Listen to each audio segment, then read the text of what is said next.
it working? Yep, looks like it's fine.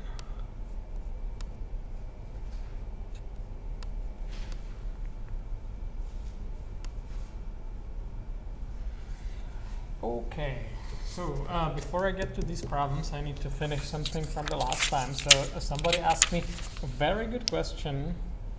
What happens in QR decomposition or Gram-Schmidt if the input matrix, so A, so we were talking about QR decomposition, and there was a matrix A, which was a general m by n matrix, but I was always previously assuming it has linearly independent columns, right? Remember that? Everything was hinging on that. So what if the columns are not linearly independent? So it's absolutely general matrix. So the columns can be linearly dependent. So then what happens with QR and what happens with in Gram-Schmidt?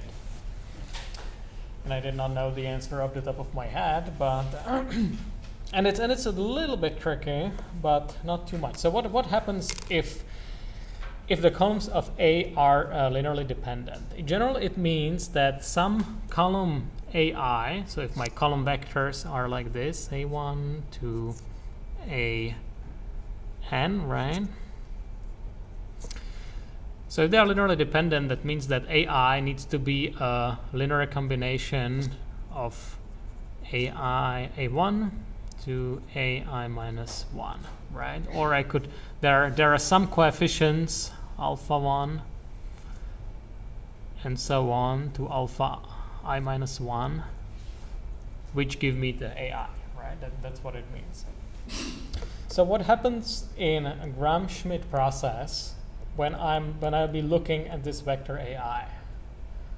If you remember Gram-Schmidt process, so Gram-Schmidt starts with the first vector, right? I don't want to repeat it again. I already repeated it twice, I think. So start looking at the first vector. It just commits the first vector to the basis. Oh, one thing I think I sort of forgot to mention the last time, if you are talking about orthogonal bases, then I was saying that the vectors can have arbitrary length, right? In orthonormal basis, the vectors have to have length 1. But in orthogonal basis, I was saying that they can have arbitrary length, which is true as long as the length is not 0. Because if it's a 0 vector, you cannot put it into orthogonal basis, right? You could never normalize a 0 vector, right? Because you would divide by 0. And that's exactly what happens here in ith iteration number I of Gram-Schmidt process. So when I'm looking at vector AI, so what is Gram-Schmidt doing? It's projecting off the components in B1, B2, and so on to BI minus 1, right? But it turns out that this AI vector already is in the span of B1 to BI minus 1, right? So it projects off everything, essentially. There is nothing new the Gram-Schmidt could get out of the AI vector, right? Like in 2D, the example would be if I had one vector like this with my A1, so I'm just in the plane on this example. Here I would have some A2, and here I would have some A3. Then Gram-Schmidt already constructed bases for the plane from A1 and A2, right? So A3 adds nothing new, right? So when I'm Gram-Schmidting A3, it just subtracts everything and gives me back 0. So if this is a linear combination, then the BI vector from Gram-Schmidt is just going to be 0. And that we cannot put into the orthogonal basis, right? Because we could not turn it into orthonormal basis by normalizing it, because there is no way of normalizing a 0 vector, right? But what we can do, we can just, we have to have a special code in the algorithm which checks for these 0 vectors, and then don't put it on the output. Basically, just ignore this output vector and move on to another AI plus 1, hoping that this time we will get like something new, something that was not in the subspace previously constructed. So if we do that, we obtain a slightly different QR decomposition. The QR decomposition will look like this. So Q will be some M by R matrix, where R is the rank of A. So rank A equals R. And this matrix will have, so if it was a Gram-Schmidt, what was this matrix? If it was regular Gram-Schmidt, if this was a linearly independent columns matrix, what was here, the R matrix?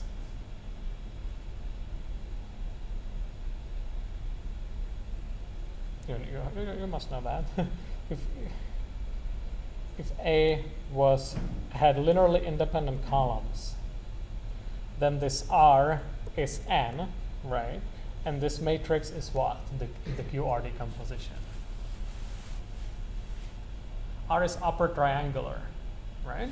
So in the regular case, it was just perfect upper triangular matrix, and all these things had to be non-zero, right? It's a full rank matrix at R. That's what we talked about the last time. So in this case, when A does not have linearly independent columns, then what happens is that I get this staircase type matrix. So it can have shape like this. So here are non-zero pivots, here are zeros, and here are potentially non-zeros.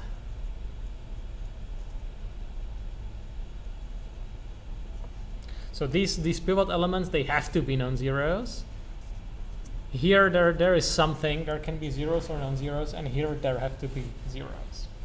It's sort of intuitive how this come about, right? If I just did not put the zero columns into Q, that essentially led me into like skipping some of the columns in R. So that's why we get this staircase pattern, as opposed to like a perfectly upper triangular matrix, which we would get from Gram-Schmidt if A had linearly independent columns. And so this is what it has to be. It has to be R by N matrix, right?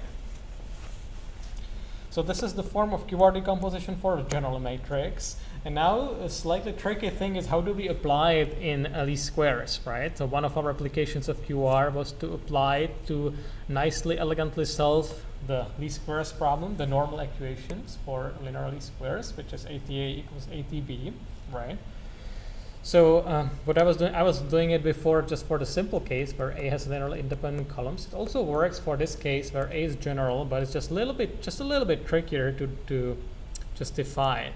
So if I use the QR decomposition, so I know that A is QR, so just plug it in there and I get RT, QT, Q, R, A equals RT, QT, B. So we know that this was orthogonal matrix, right? So this is identity. So this is, so far it's the same thing as before. So we have RT RA equals RT QTB. But unfortunately here I cannot just multiply with the inverse of RT. Why I can't just take the inverse of RT? That's what I did previously, right? If I had this case when it actually was, R was upper triangular, and I said it's full rank because it has full pivots, as you correctly observed, then I could just invert the R or RT. It's not square. It's not square, so I cannot just take the inverse, right? But fortunately, the RT has this form. It is this staircasey thing. Here are the pivots. Actually, where are the pivots? Here are the pivots. So RT, so this is my RT, I'm just like looking at it. RT has a full column rank, right? It has linearly independent columns. It's because there are pivots in every row, right? So therefore in every column of RT. So it means that even though RT is not invertible, it still has what's sometimes called the left inverse. In other words, the pseudo inverse it perfectly kills RT from the left. It's like a little more technical, so that's probably I didn't want to go into it, but since you asked, here is the answer. So the pseudo inverse, how does the pseudo inverse of RT look like? So I do RT and invert this, and do R. So first of all, why? So this is the pseudo inverse of Rt, right? Previously we had pseudo inverse being this.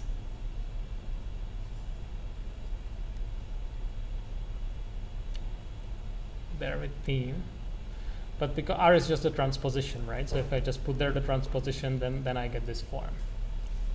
So I'm doing the transpose of the pseudo inverse of Rt. Any questions? Sorry. I have a quick question. I'm not certain clear on what a pseudo inverse is exactly. Is there any chance just quickly water again? Yeah, we were discussing about it when we were talking about least squares, right? So the pseudo inverse was the next best thing to inverse if we don't have a square matrix, but we have a general rectangular matrix. Okay, and it's defined, and so that on the right is the pseudo inverse of A, T. Yeah. This is the pseudo inverse of A, and this is just like the pseudo inverse of R. Don't worry. I'm going to explain how it works. You don't need to know nothing about pseudo inverse. This is just like the name I'm using for this. So you can even forget about this. I was just trying to connect it to the previous lecture on these squares, but you don't even have to connect it if you don't want. So is ATA a square matrix? Correct. ATA or RRT is always square, right? So let's look at the RT case, right? So RT is n by R, right? So RRT, what's the dimension of RRT? This was R, so it's R by R, right?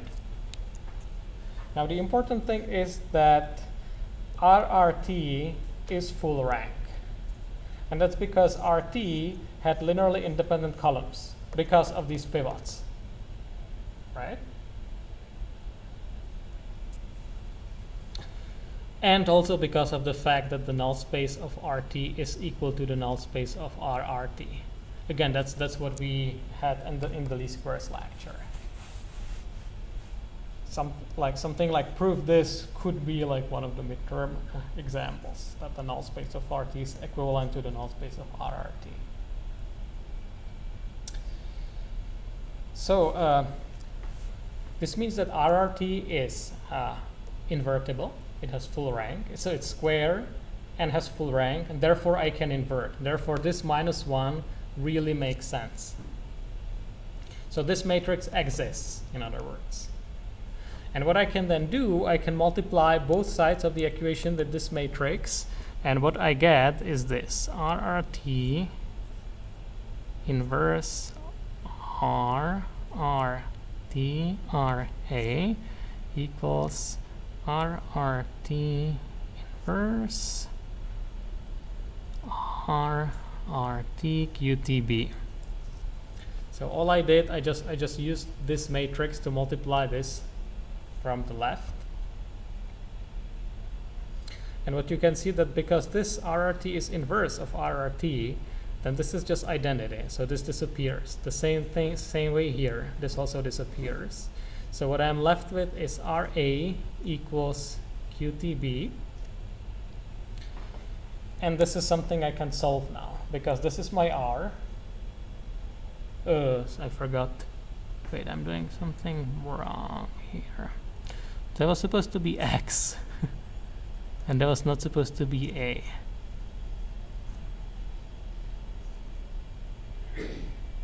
Like this. ATA X equals ATA B.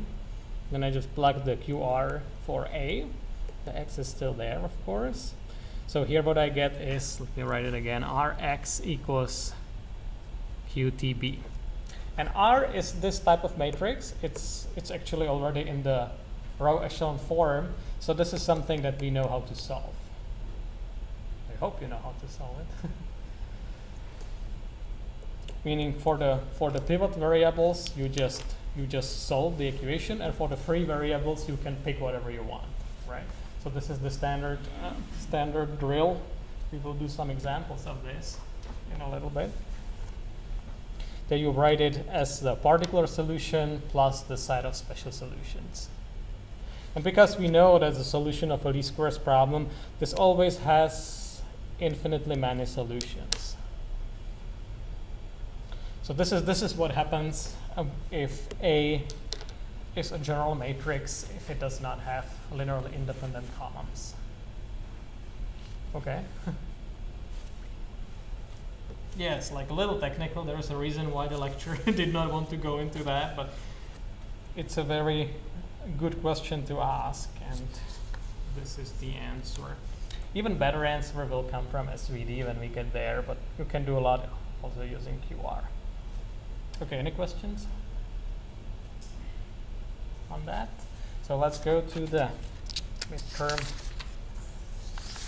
review stuff. So the first problem I did last time, right, was something on transforming coordinates in some kinematic manipulator. Just boiled down to multiplying some matrices. The only problem was there like to figure out the basic, the elementary coordinate transformation matrices. All right, so let's look at the other problems. So problem number 2 is a nice matrix problem. So we have this matrix, and we are asking what is the rank and what is the set of special solutions. What is the null space of A? What are all the x's such as AX equals 0? So first of all, you might have seen this matrix somewhere. Does it remind you something? It's sort of... Huh? It's a tridiagonal matrix, correct? And there is even more you can say about it. We have seen it somewhere, right? Huh? Was it in project 3? In the splites? Yeah, I think so. Instead of 2, it was 4? Right. It's definitely the stretch your out matrix, because this is the matrix of the discrete approximation of a second derivative operator. But that doesn't matter, right? What matters is how. No, I mean, if you understand it, then it does matter. Then you could like immediately see that. Then you would immediately know the solutions if you were able to recall what this matrix is. But that's not what this problem wants you to do. The problem wants you to do is to find the rank, right? So how do we find the rank of any matrix? Yes, exactly. So move that to reduce row echelon, right? And how the way what you would want to be doing at the midterm is to do some calculations like this. So I will do them for you. So I'm just copying the matrix here. And what I'm just gonna do here is just row eliminations, right? So eliminating the first row. So that means that I just add the first row to the second row, and I get what? I get 1 and -1. So here I am good. There were zeros. 1 -1 0 0. 1 -1. So I copy these, and then again I just sum it, right? It's actually very nice and simple, because all I need to do is sum here.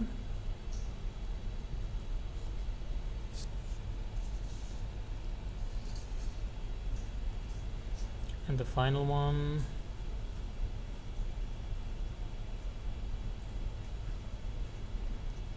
So again, I just add this row to the last row, right? And I get zeros. That's the interesting thing there. I could even bring it fairly easily to completely reduced row echelon, right? The reduced row echelon needs to get zeros here too. So here I would add the second row to the first row, and I would get 1 0 0 0. It would be 0 1 -1 0 0 0 1 -1 0 0 0.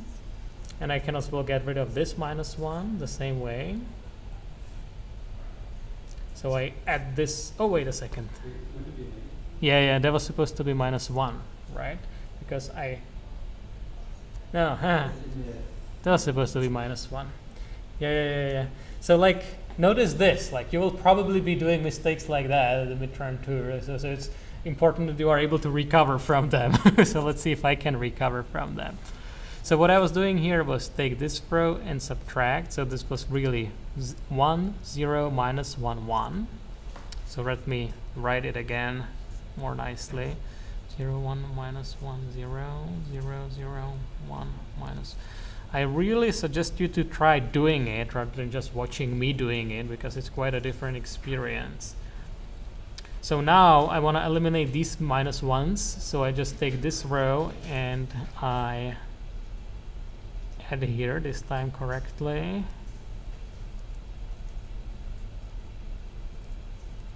And there are zeros here, right? So from this we can immediately answer the first question. What is the rank of the matrix? What is it? 3, right?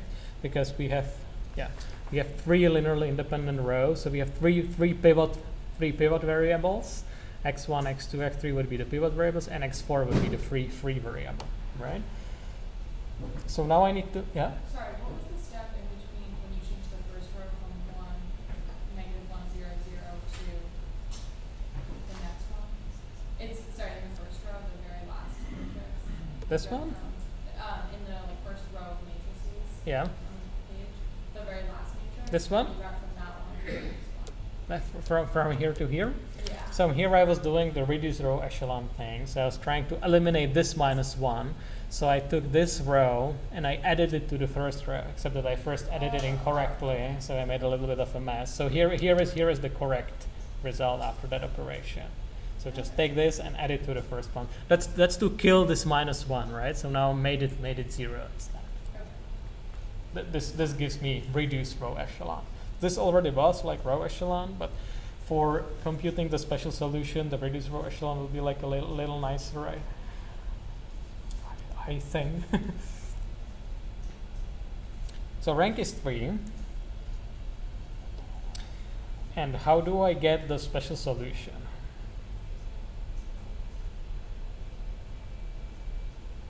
So first of all, what is the special solution? That is ax equals 0, right? I don't have to do it with the original a. I can do it with my reduced matrix, because this just means multiplying by some elementary row operations, right? So of course, if it was 0, it will be 0 after multiplied with elementary row operations.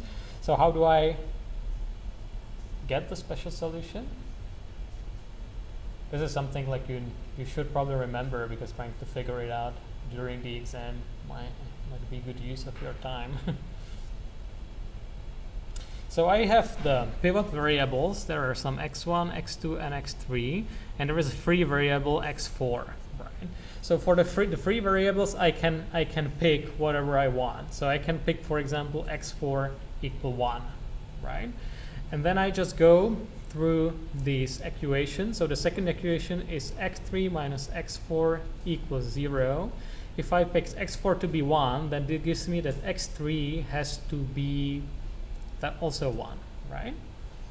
Then the second row gives me that x2 minus x4 is 0. I said that x4 is 1, so that means that x2 also has to be 1. And guess what happens in the first row? Well, the same thing. This tells me that x1 has to be 1. So the special solution is 1, 1, 1, 1. Right? It's not unique. You could have told me minus 1, minus 1, minus 1, minus 1. Would have been also perfectly fine. Or 2, 2, 2, 2, right? It's just up to any scalar multiple, except for 0. This is the answer. So this is the special solution. So by the way, what does it mean? This is the matrix of a discretized second derivative operator, and this means that it has constants in the null space. Well, but I will not bother you with this interpretation. Huh?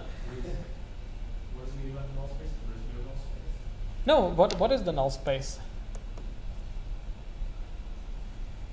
So the special solutions are the null space, right? Everything is the null space. Well, not everything. We have just characterized it, right? The null space looks like this: alpha times a vector of all ones, a constant. Okay. And just to make sure I understand the definition, null space is where if you apply the matrix to a vector, every vector Correct. So I could write it like this. So the null space of a matrix A is the set of all vectors x such that ax equals 0. Okay. Yeah. Yeah. Please do remember this definition. It's like not a lot of things to remember, like compared to like medical students who have to like remember every single hair in the human body.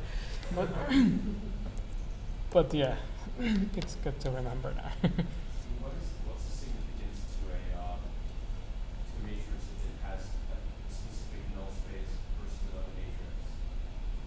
So the significance is actually you'll see it in the third. If we are solving a system ax equal b, right, a standard linear system, the null space means that it does not change the solution, right? That's what we were talking about.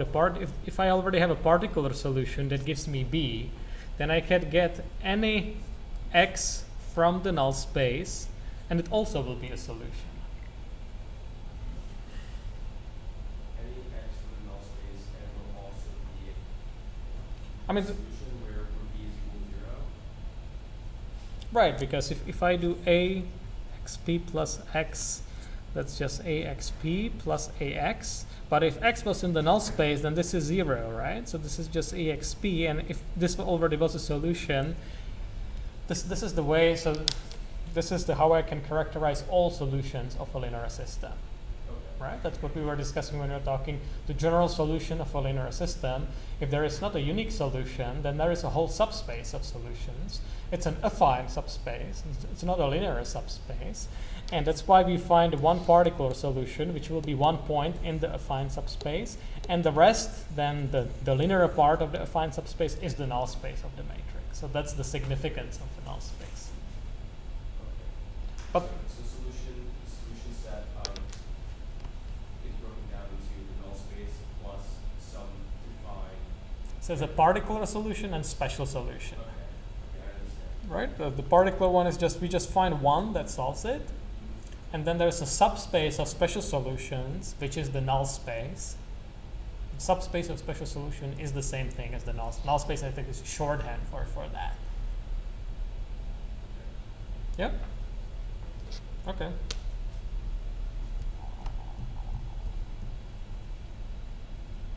Yeah, I guess I can recommend you to. It's also a good idea to go through the book, maybe if you have the book, Hilbert Strang's. So you like see it from slightly different perspective, the same things. Okay, any other questions on this problem? Let's move on to the third problem.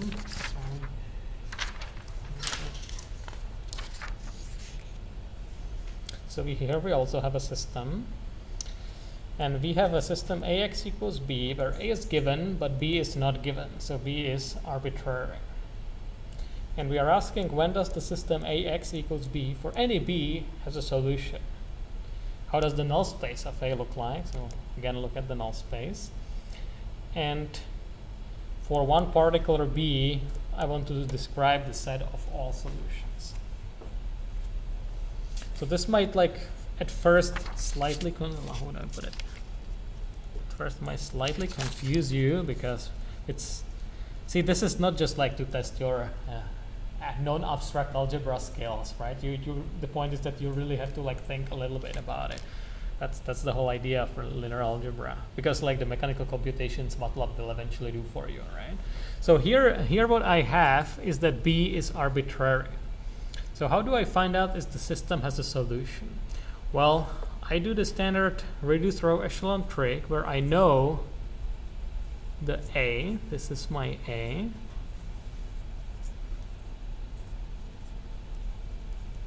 And here I just put b1, b2, b3, right? If I had the numbers, I would just put their numbers, but I don't know the numbers, so I just call them b1, b2, b3, because b can be arbitrary, right? Or I can also put it this is the extended matrix of the system. And now the point is that I will be doing row operations, and I will be doing them both on the matrix and on the b. That's why I put it into this one matrix. So the first row I will just keep, And now I will subtract twice the first row. So hopefully I will make it correctly. So 8 minus 6 is 2. 12 minus 10 is 2. And here I have b2 minus 2b1. Right? If there were numbers, I would just put the numbers, but I have letters, that's fine, right? Everybody got this step?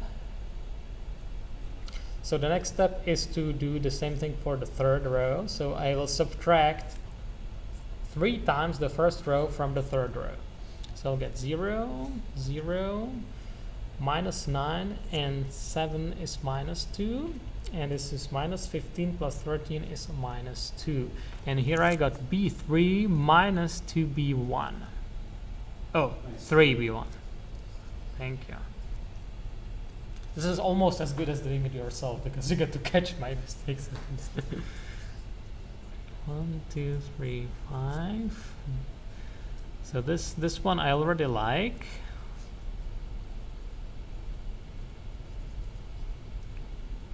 Wait a second, it was supposed to be twice. And now it's easy. Now I just need to add the second row to the third one to make it all zeros, right? So what I will end up having here is b3 minus 5 b1 plus b2, right? So I took the second row and I added it to the third row.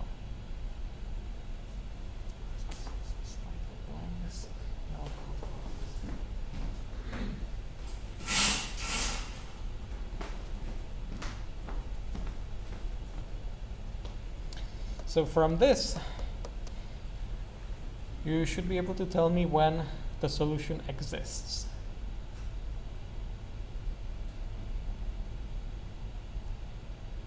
So first of all, like we see that the x1 and x3 are pivot variables, right?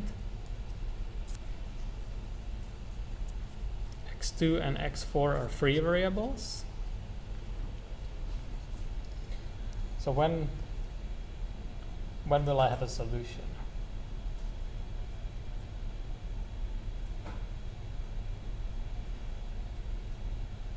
Again, this is something you should like immediately remember.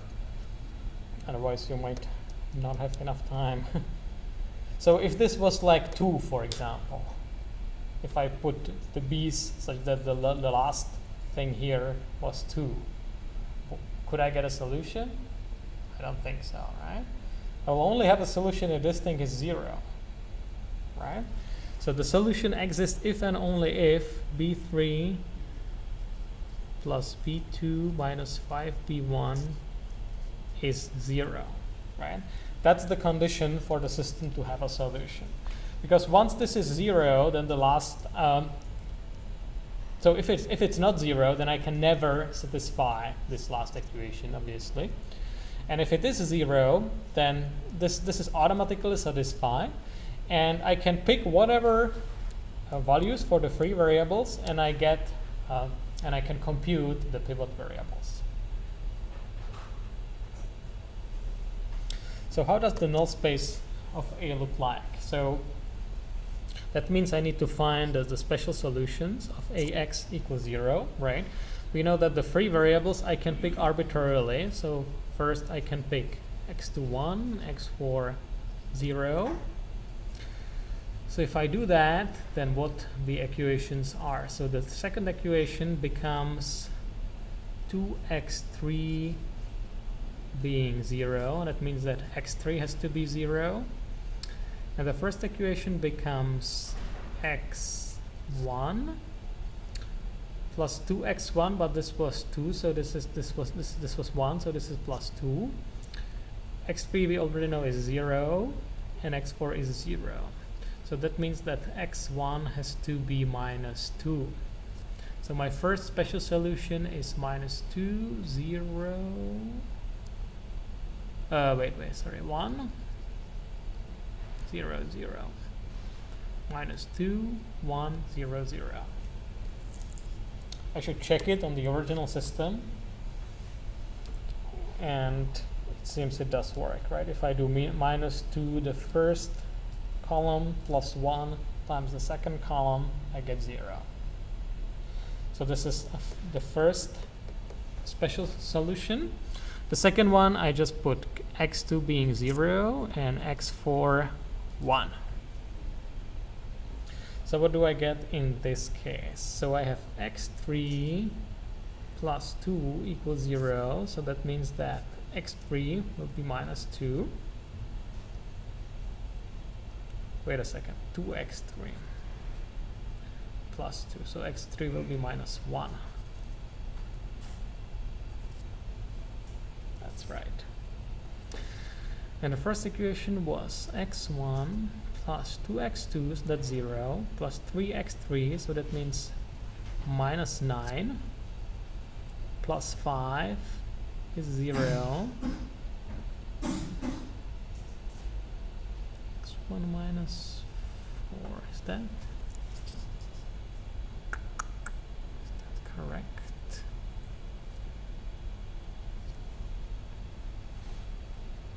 Looks like x1 would be minus 4.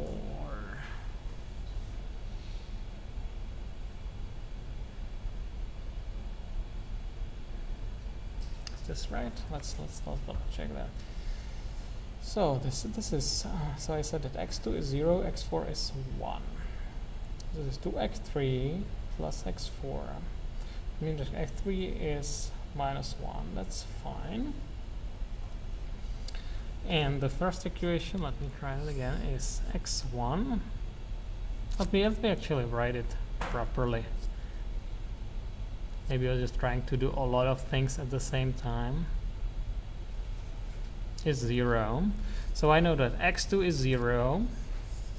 x3 is minus 1, so this is minus 3. And x4 is 1. So this is 5. So this was x1 plus 2 equals 0, so that means that x1 is minus 2. Yeah, this was a mistake because I did it too quickly. So this means that the second special solution is minus 2, 0, minus 1, 1. Right? So now I can answer, so I should again check it, that this really, if I multiply this with every row of the original matrix, I get really zeros.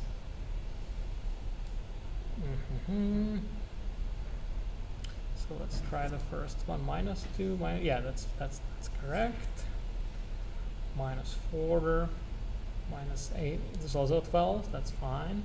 Minus 6, minus 7 is 13. Yeah, that's correct. Do you see what I'm doing? So the null space looks like this.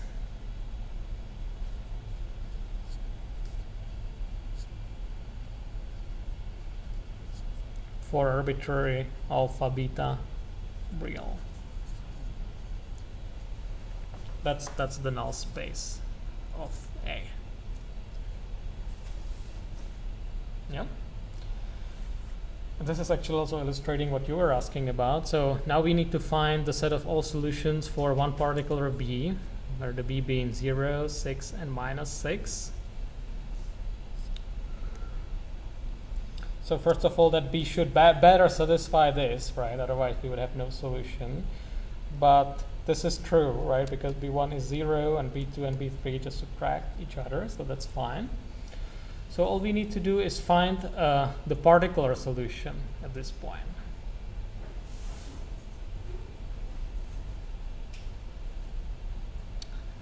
So I can, for example, so I can say that x4 will be 0 and 2x3 have to be b2 minus b1, so it has to be 6.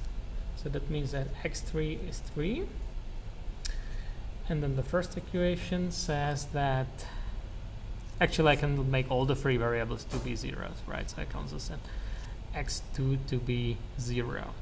So then the first equation will be saying that x1 plus 3x3 have to be b1, which b1 happens to be 0, which is fine. So that means that x1 is minus 9.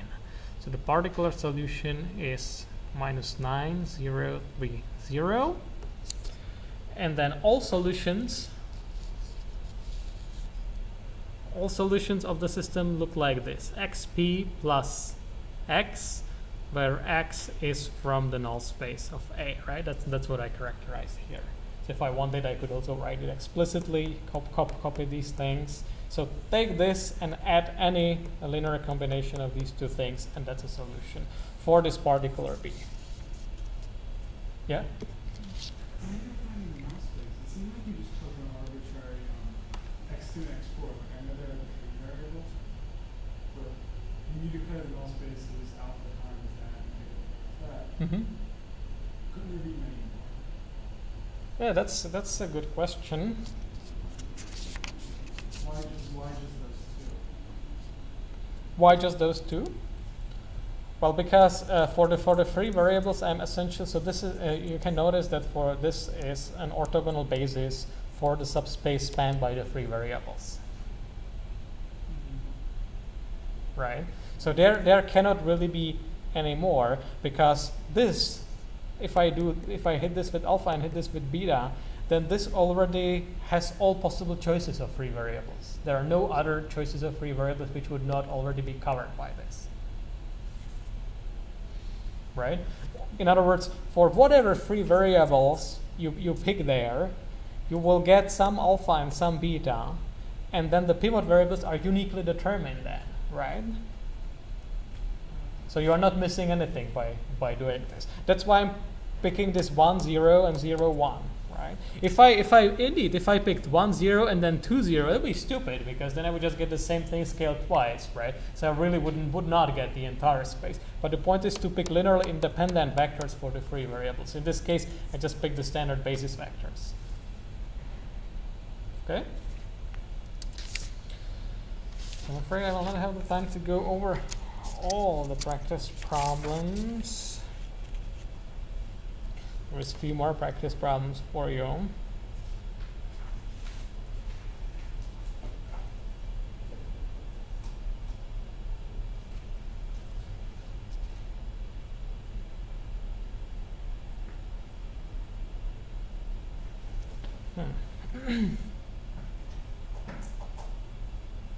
So maybe I could do at least the quicker runs on orthogonality. Are solutions posted? Huh? Are solutions posted? Unfortunately, not for these. The solution for these are in the Strang's textbook. That's where I took it from. The solutions are actually there. So if you look at it carefully, you will find them. Yeah, I thought I was so naive to think that I will go over all this in the lecture. It's always less time. Let's do number 6, because it's sort of quick. So this is asking if Q1 and Q2 are square and orthogonal, if the product of them, if Q1 and Q2, is also an orthogonal.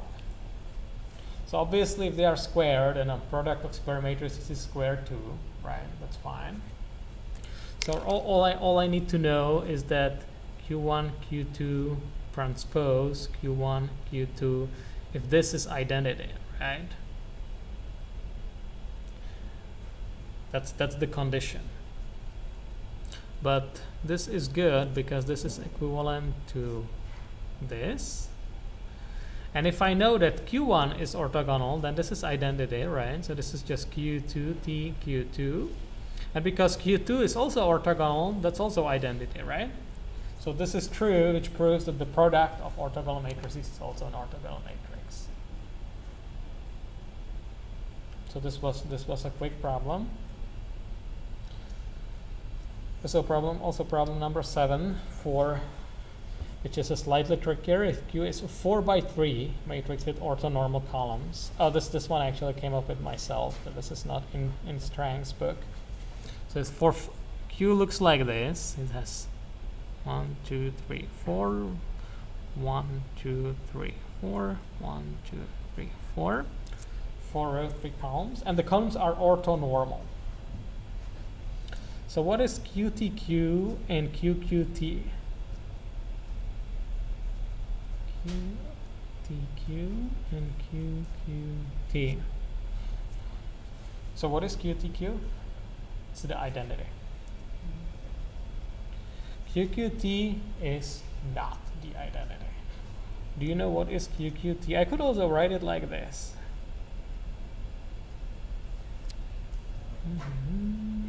Inverse QT. Because this is identity, right? So I can just stick it in there. I don't change anything. And if you remember the lecture on these squares, then this was just a projection operator. So this is a projection operator on the column space of Q. It's not the identity. It's an operator that actually does something interesting. And it projects on the column space of Q. And slightly tricky question, how would the answer change if Q was 3 by 3 matrix with orthonormal columns? Then the only thing is that QQT would be identity in that case.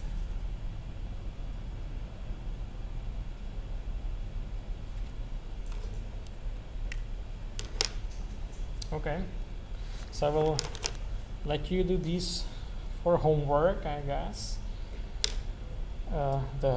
The work solutions are in Strang's book, or you can use the piazza. I will not really be able to respond much. I'll be on the plane to Japan, but you'll be fine. Now the TAs are around. And it's in the textbook too.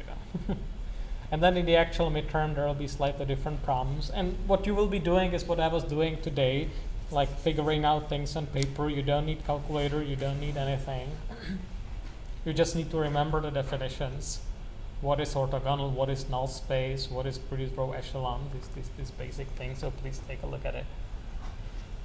So, okay.